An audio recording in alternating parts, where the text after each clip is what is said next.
have a very interesting show today. We have a very special guest today. He's been on the show before, but not recently. That's Devin Sper, and we're going to be talking about the Syrian civil war. Okay, Devin Sper, good afternoon. How are you doing? I'm good, Bill. How are you? I'm okay, I guess. Let me give you a brief introduction. Devin Sper is my guest today. He's lived in Israel for 10 years. He graduated from the Hebrew University in Jerusalem. He served 3 years with the Israel Defense Forces, and since his return to the United States, he wrote a very excellent book, actually, The Future of Israel. And he's the winner of the Glyph Award, and he has a blog on the Times of Israel, and his website is Devin Sper, that's DevinSper.com. Okay, Devin, let's get started. We're talking about Syria. The first question I'm going to ask you, and we will take questions throughout the show, so if you want to ask a question that's part of the context of what we're talking about, give us a call. You don't have to wait. Number one, as background, can you briefly explain to our listeners the history and participants in the current Syrian civil war? The Syrian civil war began in 2011 as part of the Arab Spring. But unlike other Arab Spring countries, when the protesters in Syria began to demand democracy, the Assad regime, being the Assad regime, simply gunned them down. Now, I have to go back and explain that the Assad regime represents only 10% of the population of the country, who are a Shiite sect called Alawites. The 90% Sunni population has always been oppressed by Bashir Assad, and before him, his father, Hafiz Assad. This is a brutal regime of the sort of regime that you saw in Iraq under Saddam Hussein or in Libya under Gaddafi, perhaps even more brutal. Let me just give an example of the brutality of this regime. Under his father, Hafiz al-Assad, there were protests in the third largest city in Syria called Hama against his regime by the Muslim Brotherhood. He simply brought up his tanks and artillery, surrounded the city, and turned it into a parking lot, killing everyone, his supporters and his opponents alike. That is the nature of the Assad regime. So when the Syrian army was given by Bashar Assad orders to gun down the demonstrators, most of them were Sunni Arabs who sympathized with the demonstrators. And excuse me, and they started to desert, and they formed what was called the Free Syrian Army, and they took their guns with them. And this was the beginning of the revolt. Now, the Free Syrian Army got no support. They were pro-Western, secular, but they got no support from the West or from the United States. And so the void began to be filled by Islamist groups because they were the only ones who were willing to fight the Assad regime. And the people in Syria, in their desperation, were willing to accept, for example, ISIS as opposed to Assad. And two things, without going into all the details of the Syrian civil war, which would take us more than an hour, two things that I want to explain to the listeners about this war that make it different. One is the fact that this is not a two-sided civil war. This is a 50-sided civil war. There are dozens and dozens of militias, Shiite, Sunni, Iranian, Hezbollah, who are fighting each other as well as fighting the regime. Second thing is the brutality of this war is above and beyond even the brutality that is normal for the Middle East. So to give you a few examples, the Assad regime has been using gas weapons on its own cities, the sort of poisonous gas we haven't seen on a battlefield since World War I. He has dropped barrel bombs, which are bombs of barrels full of diesel fuel ignited and dropped on cities, which create a concussion and kill everyone below. And they are besieging and starving whole cities. Right now, Aleppo, the largest city in his own country, is going to be starved to death. There are about 400,000 people who are starving throughout the country. Half the people in the country have left their homes. About 10% have been killed or wounded, 400,000 dead. This is an absolutely brutal civil war, and the brutality is on both sides. There is a rebel leader called Abu Sakar who ate the liver and heart of one of Assad's dead soldiers. It was videotaped and broadcast, and he urged the other rebels to do likewise. So I just want to get across this is not a normal civil war. This is not even a normal civil war for the Middle East. This is an extremely brutal, vicious war. Okay, well, let's continue. You believe Assad is going to have a victory? Is it inevitable now that Iran, Hezbollah, and especially Russia have entered the conflict on his side? Seems like the weight of all of these added players is going to make Assad become successful.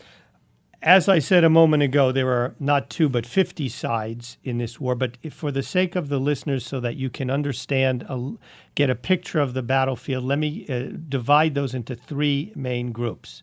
There's the group Bill just talked about, which is the Assad regime, or what's left of it, backed by Russian air power and Iranian and Hezbollah militias, which are Shiite militias from outside the country. He has no support inside the country other than the small Alawite minority, who support him because they will all hang if he hangs. Then you have the Islamist militias, and there are dozens and dozens of those. And then you have ISIS. ISIS, actually, this is the beginning of ISIS, was the Syrian civil war. And ISIS now controls about half the country, and they will attack their opportunists. They will attack the other Islamist militias as well as attack Assad wherever they see an opportunity. So there are these 3 broad sides. Now, recently, as Bill alluded to, the Russians have come in heavily on the side of Assad because he was about to go down.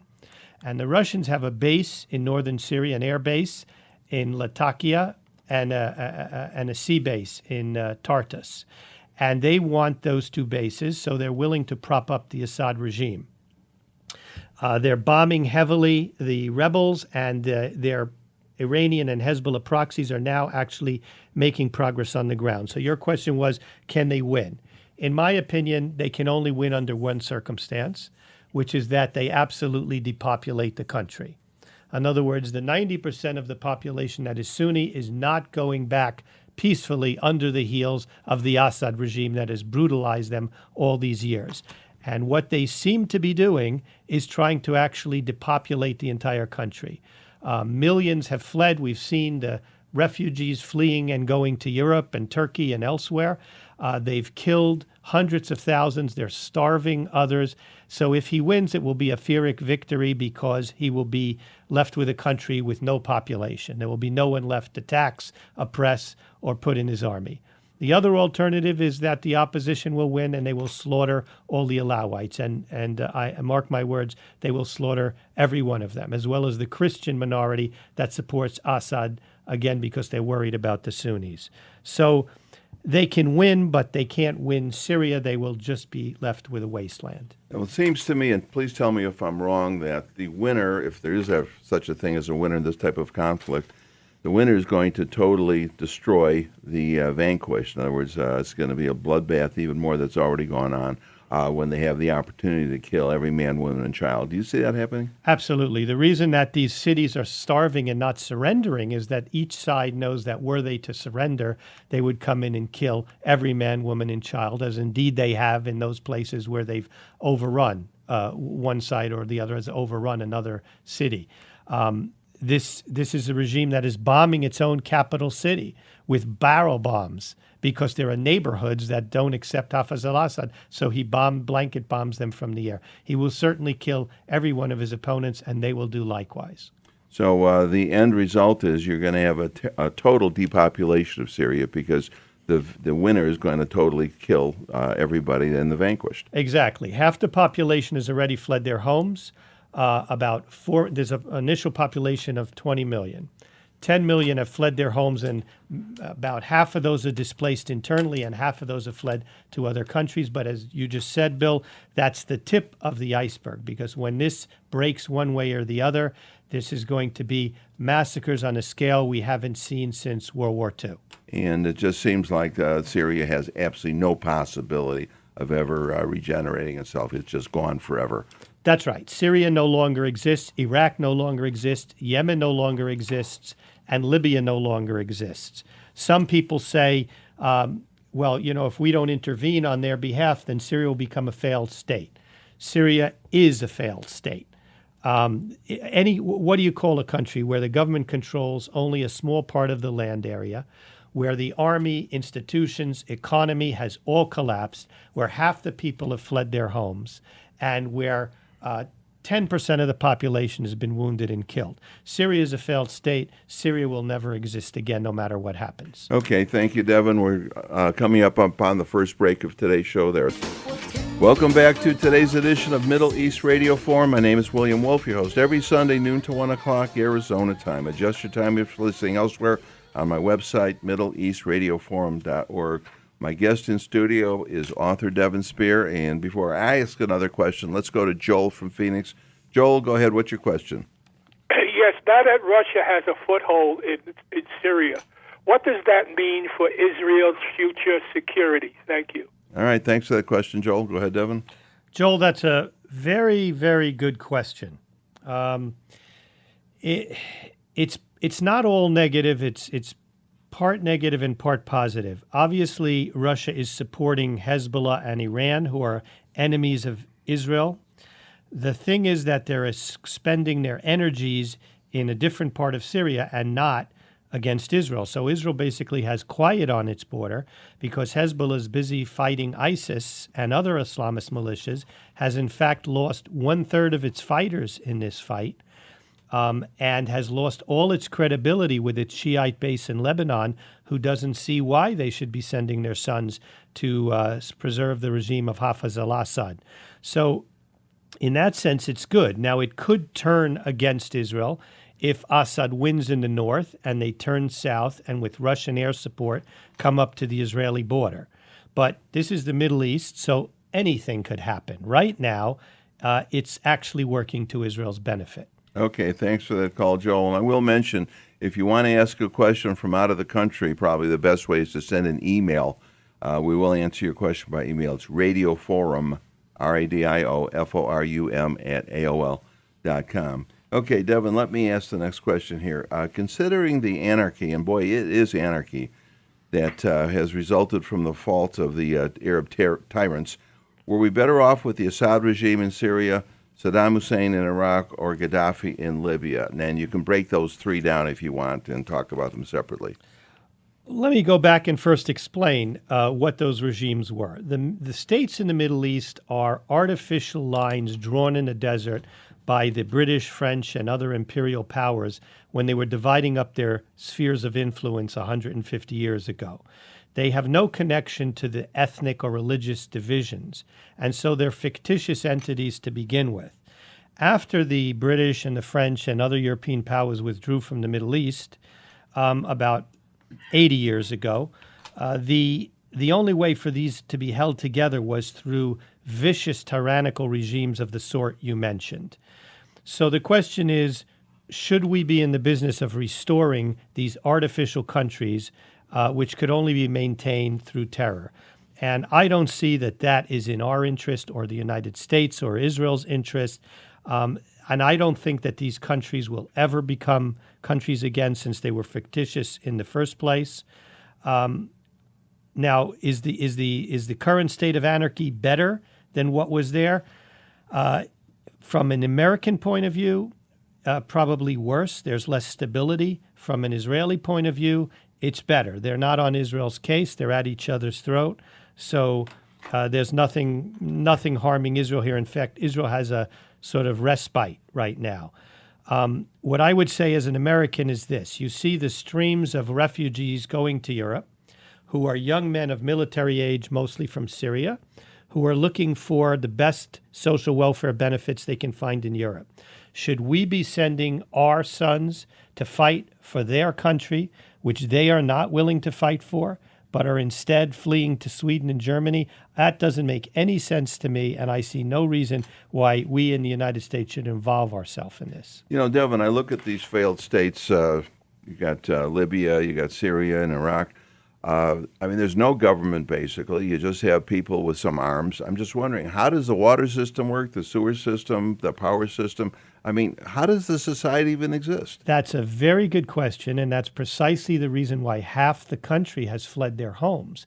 There is no water, there is no sewer, there is no electricity.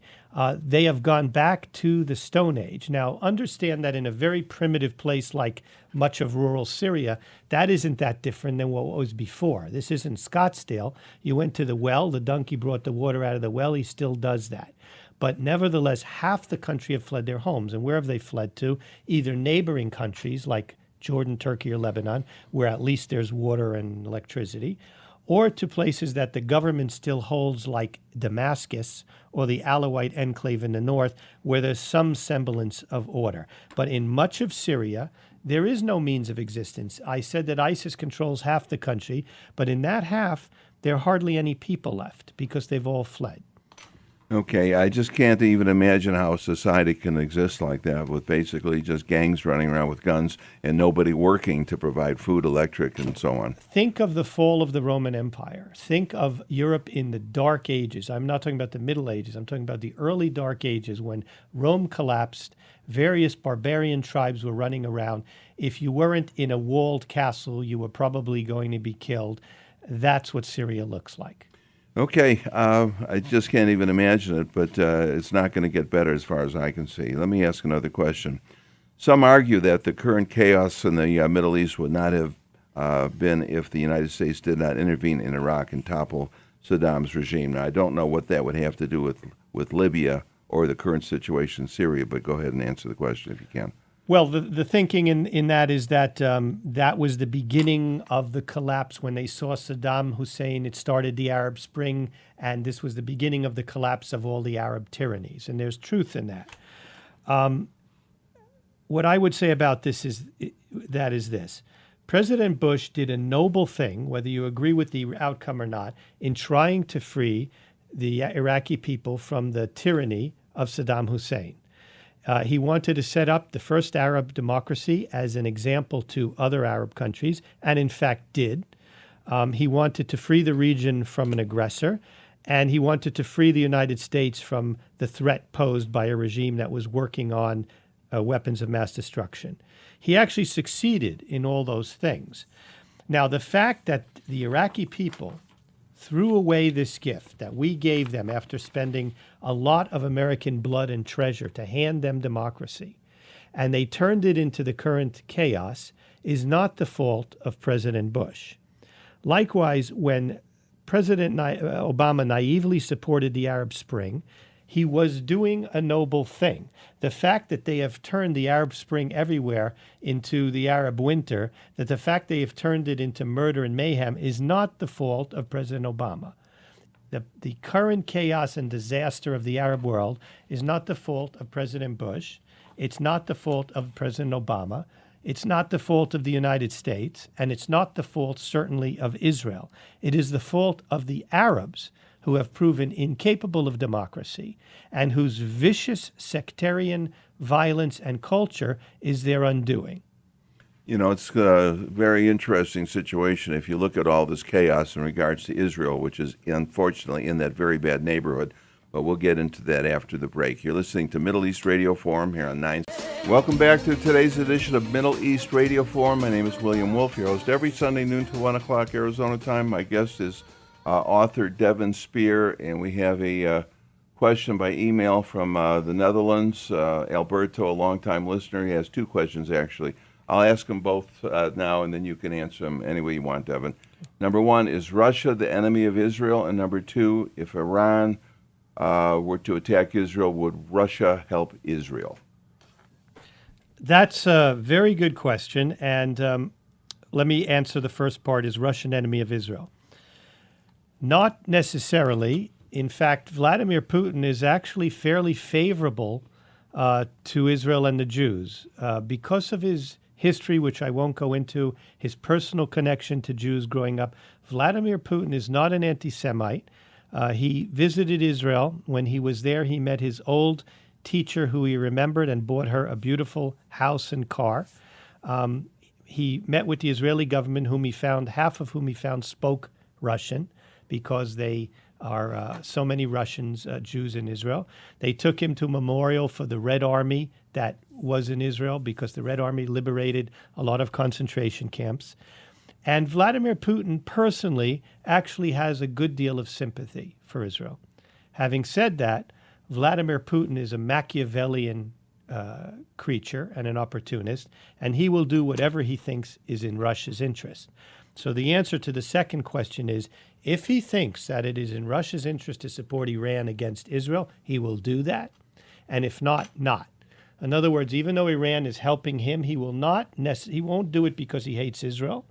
But he will do it if for some reason it supports Russian interests. It would not appear to be in Russia's interests, and so I would guess that he is discouraging them from doing that. And the fact of the matter is that Iran and Hezbollah right now are busy in the north with their war against Assad's opponents, and they are not doing anything against Israel. On top of that, Israel has bombed Iranian and especially Hezbollah targets in the south, and the Russians have not intervened.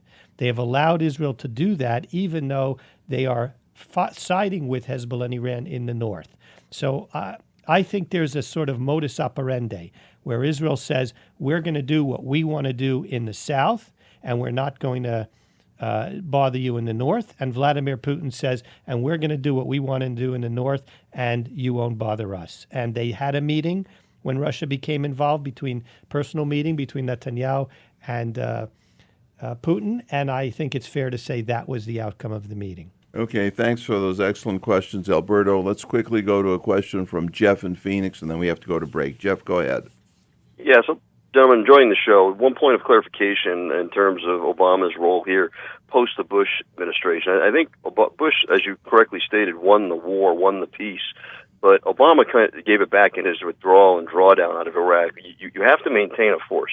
We maintain a force in Korea. We maintain a force in Germany. We've learned our lessons. But the left tends to always cut and run. After the victory's won, Jeff, as in Vietnam, they give it back. Jeff, I need your question. You missed that point. My question is clarification. I think you just said Obama had nothing to do with it, which he definitely did, in drawing down the troops.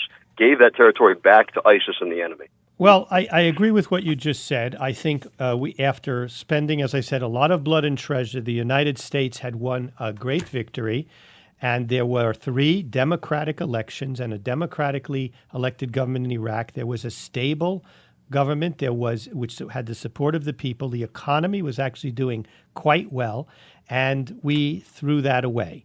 Nevertheless, Jeff, what I also want to say is that ultimate responsibility for the decline of Iraq ultimately rests with the Iraqi people and with the Arab people.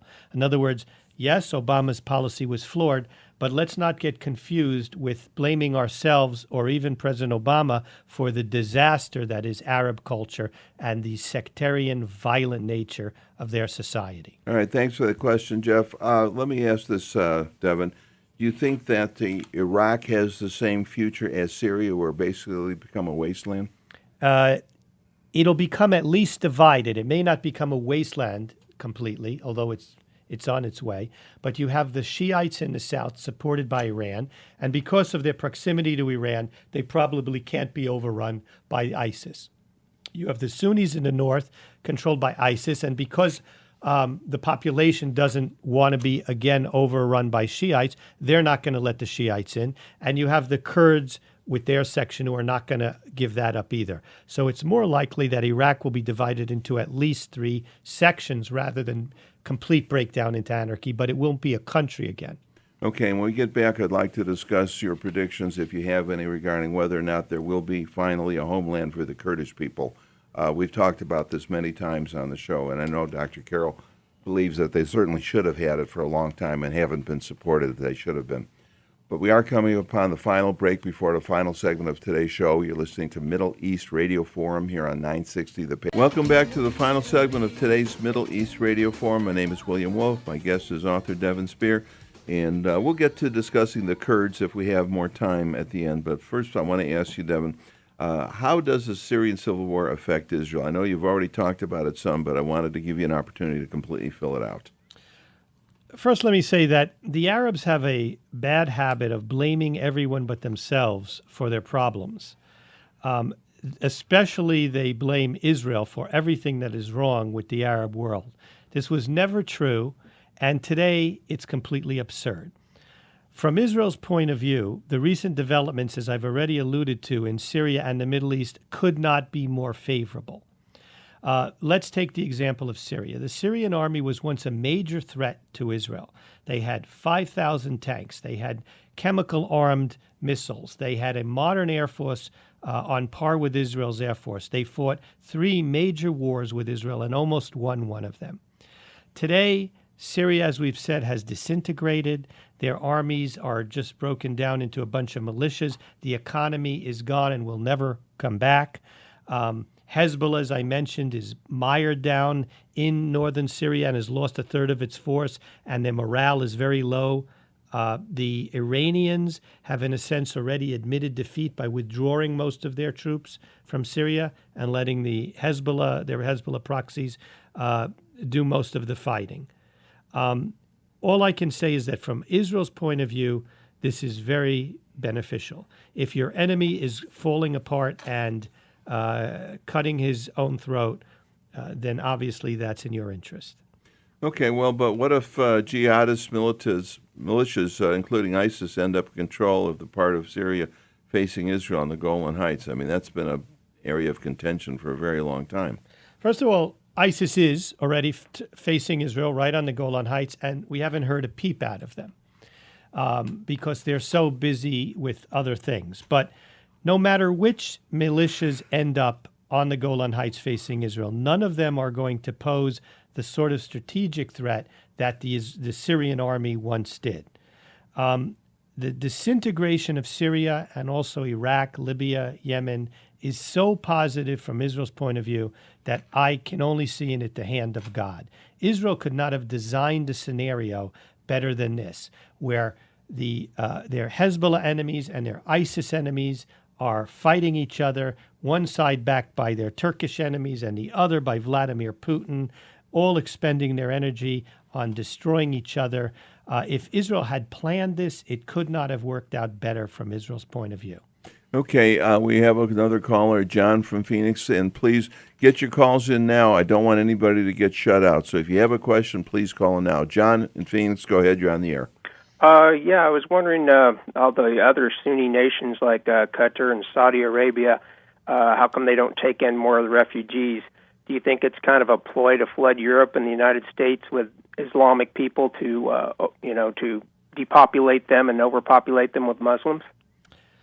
Thank you for the question. I don't think it's a ploy on their part. I think they are doing it because they don't want the problems that are coming with these people who are very radicalized. We see what happens in Europe. We saw the rape of 100, the molestation and rape of 100 German women in Cologne on New Year's Eve. We see Sweden has become the rape capital of Europe.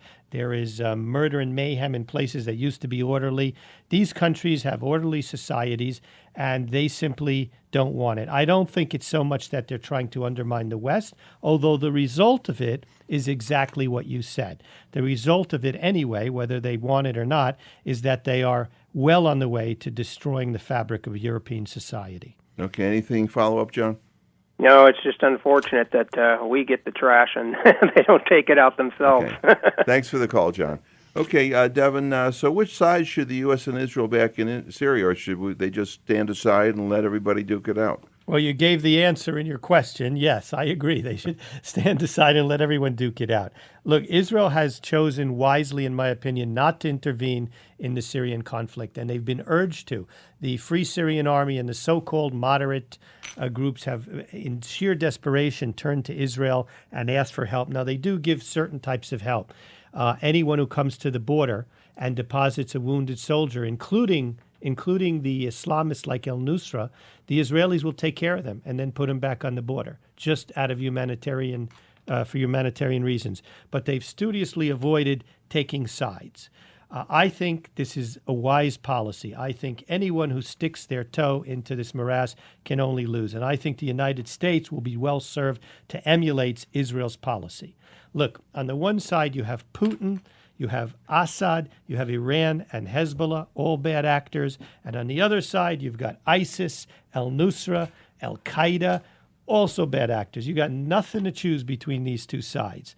So I would do what Menachem Begin suggested and did during the Iraq-Iran war. I would wish both sides good luck. Now, one thing that's really bothering me, if it's a Hezbollah fighter, Hezbollah is dedicated to the destruction of Israel. If there is a wounded Hezbollah soldier, will the Israelis give him medical care and return him to the battlefield so someday you can try to destroy Israel again? I don't know, because Hezbollah has not been bringing, they're so against Israel that they've not been bringing their fighters to the border.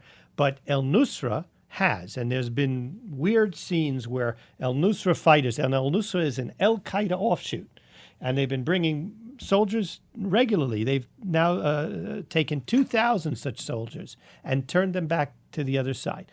One of the reasons may be also selfish. Al-Nusra is at war with Hezbollah and Iran. So the enemy of my enemy is my friend, as long as they're not attacking us, whatever their ideology is. Secondly, these al-Nusra fighters go back, and I've seen interviews with them, with a very different opinion of Israel than what they were brought up to believe. Thirdly, they're just doing it perhaps out of humanitarian reasons. But there have been weird scenes where a bunch of al-Nusra fighters were fixed up in an Israeli hospital, and they were going back to the border, and they were attacked and massacred by Israeli Druze who the al-Nusra were massacring in Syria. So in Israel, the Israeli Druze, in sympathy with their brothers in Syria, attacked the ambulances, hauled these people out. The Israeli army was able to save some, but they killed many of them. So it's a very convoluted situation, but that's the Middle East, of course. Okay, another caller, Jock from Scottsdale. Go ahead, you're on the air, Jock. Yeah, it sounds like your suggestion is that the U.S. stay out of it entirely, other than maybe arming the Kurds. And then my question is, assuming we do that, what do we do about the Christians? Should we just let them go by the wayside? No, I think that the Christians are the people that we should take in. We don't face any danger from Christian refugees of them becoming Islamist jihadists. So, and they are being persecuted. And the law, you don't need to change the law, have a new law. The law today is that if someone is being persecuted for any reason, and especially their religion, they automatically can apply for refugee status in the United States and should get it. That's not the same as an economic refugee. We should be trying to find those people who are often have fled to Turkey. We should be saving them. We should be bringing them here. And you will find no more patriotic Americans than people like that who we saved. So, no, I don't think we should abandon the Christians. I don't think we should abandon the Kurds. I think President Obama did the right thing in trying to help the Yazidis from a humanitarian point of view. But let me just say, I'm a Republican. I'm not a supporter of President Obama, but I think many of the Republican candidates I hear in the debate are wrong on this issue. They want us to involve American forces in a multi-sided, unwinnable situation in which if you win, the side that comes in is worse than the side you're replacing. This is simply a no-win war, and I think from that point of view, we should stay out of it. Okay, any follow-up, Jock? Yeah, that sounds like he's suggesting then that Trump's position is the best, let Russia and run its course, so just take care of the Kurds and not somehow try to get the Christians out. You know, I hate to say this, but I think that Trump's position, for whatever reason, he happens to hit on what I think is closest to the only position you can go with. Humanitarian gestures, support the people to support themselves. In other words, if the Kurds want to defend themselves from ISIS, we should give them weapons to do that. If the Christians want to defend themselves, or the Christians and Yazidis want to flee here, we should help them. But we should not get involved with remaking Syria or rebuilding it. That's a losing game. And if Putin is foolish enough to want to do that, then Putin is going to spend a lot of money and a lot of blood and a lot of treasure on a losing cause, and all that's going to do is weaken Russia. So, and I have no sympathy for Putin, so I don't see any harm in that. Okay, thanks for that question, Jock. Let's quickly go to Mark calling from Scottsdale. Go ahead, you're on the air. Yes, sir. Were you aware that the only country that would take in the Christians from Syria and Iraq was Slovakia, and that Mercury One raised over $13 million since August to bring them families into Slovakia? Nobody else would take them? I'm not aware of that, but not surprised. I remember during the civil war in Lebanon, which I participated in Israeli soldier and I was there. The Christians were also being destroyed, and nobody would help them. The Christian Maronites, who made up half the population of Lebanon, no one in the Christian world would help them. I find it strange. I don't understand it. As a Jew, we have a saying, Kol Israel Aruvim Zo Lezeh. Every Jew is responsible each for the other. And I don't understand why the Christians don't want to help their own brothers in the Middle East. The only ones who helped the Christians in Lebanon were Israel. And I think that is something that will be on the conscience of the Christian world. Okay, thanks for that call, Mark. I wanted to get into the Kurds before the end of the show. You mentioned the Kurds. They've been, denied a country for many years. They've had promises before. And also there's a situation with the Druze. This is a different group. Maybe the Druze also should have their own country, but let's talk about the Kurds.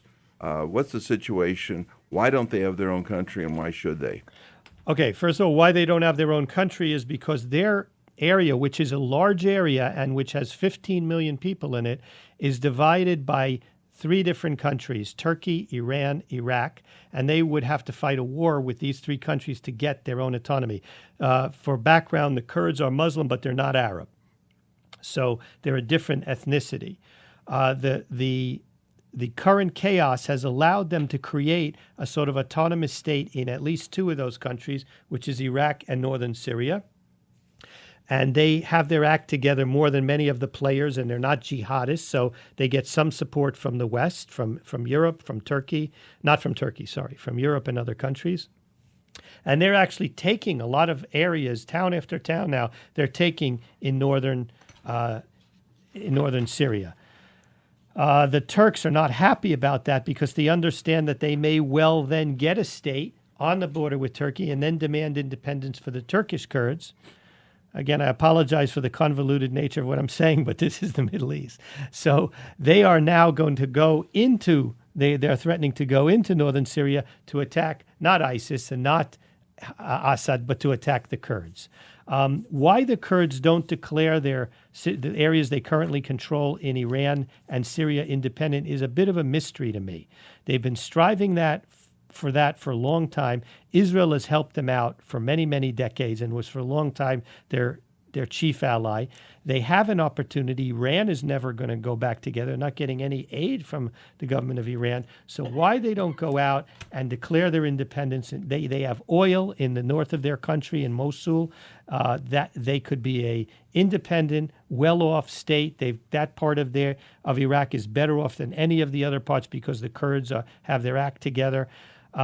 I don't know why they don't do that. I don't know enough about the Kurds to say that. All right, let me straighten out what countries they're in. They're in Iran, Iraq. No, less Iran, more Iraq, Syria, and Turkey. Okay. On the border where those 3 borders meet. Okay. If you look at that, they are actually inhabiting a large section of that area, especially in Turkey. A big chunk of eastern Turkey is Kurdish. But it seemed to me like Syria and Iraq are in absolutely no position to resist whatever the Kurds might do and control. No, they have a de facto state. They have their own army. They run everything. They collect the garbage. They have water. They have electricity, and yet they don't declare themselves independent. Would there be a problem with Turkey if they did it? That's possible. It's possible that they do face a common enemy with the Shiites in Iraq against ISIS, and they want to not alienate them so they can both fight ISIS from different fronts and cooperate in that way. I don't know their thinking, but I think it's a strategic mistake on their part. These opportunities don't come around all the time. They've wanted independence forever, and I don't know why they don't seize this opportunity. Perhaps we need to send you there so you can explain this to them. Well, we have enough problems, and I have enough problems to deal with, and Israel has enough problems, so let them deal with those problems. Okay. Devin, we're almost at the end of the show. I can give you 1 minute to sum up or say something that you hadn't had a chance to talk about. Well, the point, in case it wasn't clear, that I'm trying to get to in this entire show is that this is a morass above and beyond the usual morass of the Middle East. That the level of chaos and violence that's now occurring in Syria in particular is a new threshold of violence, and that we in the United States would be best off staying out of it. This is a no-win situation. As I said, I think the Republicans, many of the Republican candidates are wrong on this issue. I understand where they're coming from, but I think they don't quite understand the absolute intractability of this particular conflict. All right. Thank you very much, author Devin Sper. If anybody'd like to acquire Devin's book, The Future of Israel, send me an email, radioforum@aol.com. And I thank you very much for listening, and I hope you have a wonderful Valentine's Day. Bye for now.